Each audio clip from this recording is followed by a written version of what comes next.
Hi, I'm Chris Haig and this is the Fiddle channel, and today I'm going to give you a lesson on the wind that shakes the barley.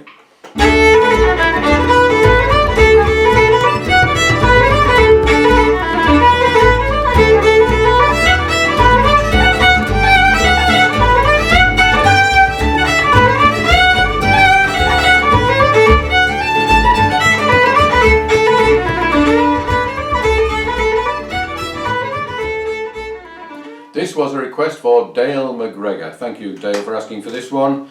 It's one of the most widely played Irish reels, but it possibly has a Scottish origin, or certainly it appeared in a Scottish publication in 1884, but that doesn't necessarily mean that it didn't originate in Ireland. I'm going to give you three versions of this tune, starting with a very simple version, which is pretty well suitable for a beginner, and then I'll add bits to it to make it more suitable for a more experienced player. It's in the key of D, which is one of the most fiddle friendly keys, and on this first version what I've done is I have simplified each bar so that each bar has at least one quarter note, which makes the thing easier to learn. And if you are just learning this tune but you're not an inexperienced player, then you'll still find this useful, because those quarter notes are the places where you can add your own variation or ornamentation. And if you immediately learn a complete version, then it means you have a lot less freedom into what you do with it. So here's the simple version. 1, 2, 3, 4.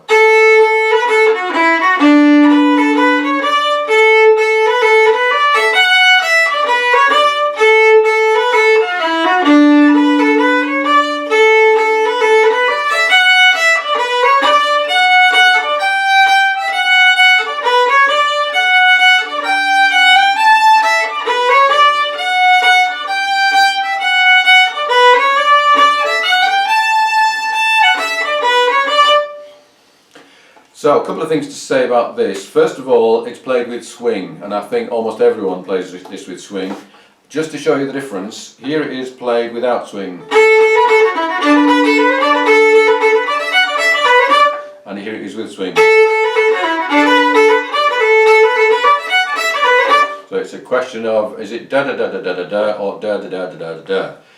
And I'm very interested in the fact that this is something that no one ever discusses. You will never hear someone saying at the beginning of a performance of this tune, we're going to play it swung, or we're not going to play it swung. It's just assumed. Another thing to say about this is it's one of those tunes that doesn't have an ending. So it ends like that, which is a terrible place to end a tune, and of course you don't actually end it there. You either go on to another tune from there, or you add your own ending. Something like that. But again, no one will ever tell you that.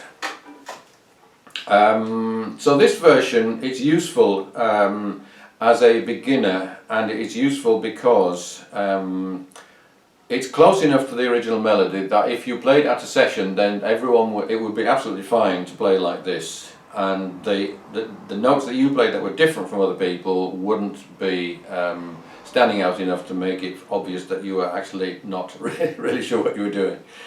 So I'm going to give you that version again, but with the backing, played nice and slowly.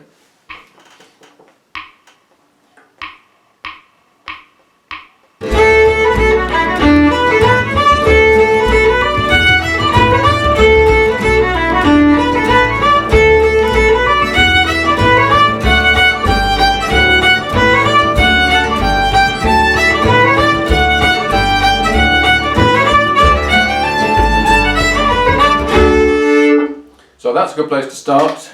Next we're going to play the second version without ornamentation, but with all of the extra notes. 1, 2, 3, 4.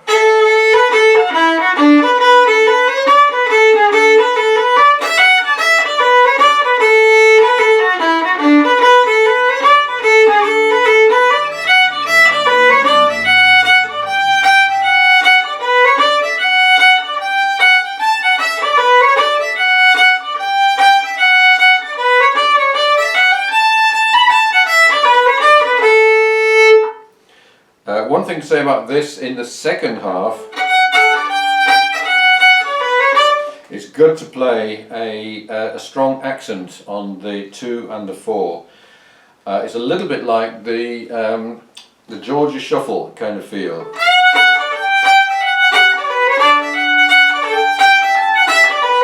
And I'm doing all of those accents on down bows, and it just fits very neatly into that part of the tune. So I'm going to go through it again, and this time I'm going to play there's a lot of rolls that I've put in. There's one double cut, which is there.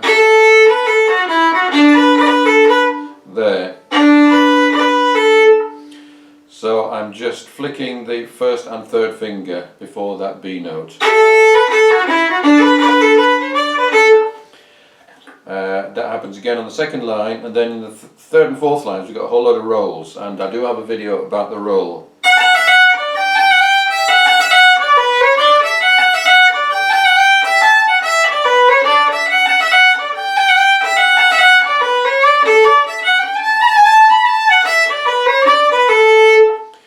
So I think that's actually too many rolls, but it's good for practicing. So let's do that up to speed with rolls.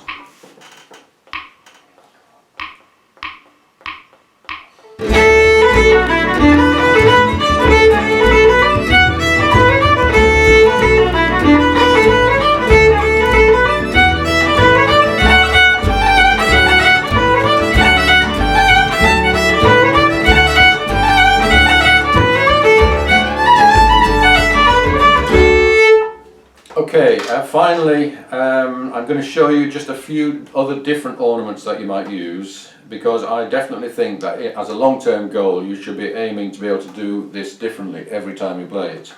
Okay, so I think that's a nice little bit of syncopation you can put in the second bar.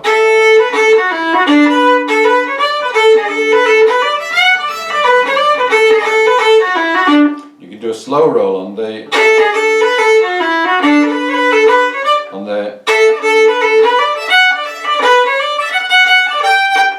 Now, a lot of places where you had the rolls, you can put a treble, which is a bowed triplet.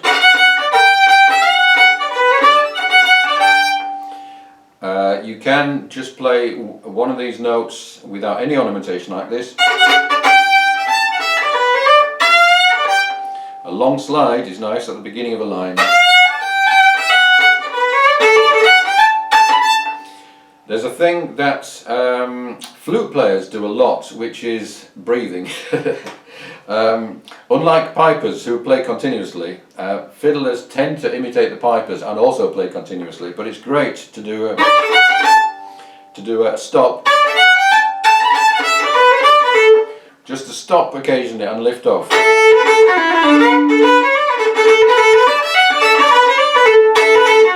Like there.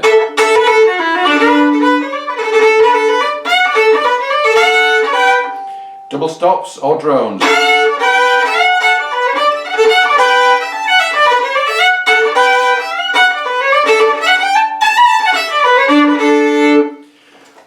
Drones don't fit as a common ornament in the same way that they do in American music, but in Irish music it is nice to do a few drones, and the double stop, that with the first finger under the G, just helps to emphasize the chord change. So I'm going to play out with a twice round ornamented freely version. If you would like a copy of the notes that I've used for this, then do subscribe to the channel and send me an email. And if you would like all 300 PDFs of my videos, then do join me on Patreon, and that's one of the many benefits you can get on there. I'll see you again soon.